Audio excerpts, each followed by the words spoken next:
আসসালামু আলাইকুম এভরিওয়ান, কেমন আছো সবাই? অনেক দিন পরে আবার এসেছি আমার বাসার একটা ভিডিও নিয়ে খাবারের হালিমের। দেখুন আমার ওয়াইফ রান্না করেছে এই হালিমটা। এটা হচ্ছে একটা বিফ হালিম। এখানে দেখুন কি সুন্দর করে মাংস রয়েছে, এই যে দেখুন, এবং পাশাপাশি এটা একটু বড় একটা হাড্ডিও রয়েছে। এটা কিছুটা হচ্ছে নলার মতো ফ্লেভার হবে।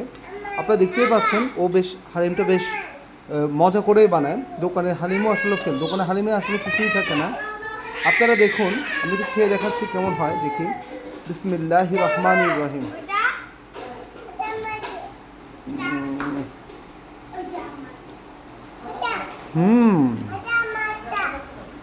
It's too soft and juicy and tender. Okay guys, ধন্যবাদ সবাইকে। বেশি বেশি করে লাইক এবং সাবস্ক্রাইব করে আমাদের চ্যানেলের সাথে থাকবেন। Bye bye.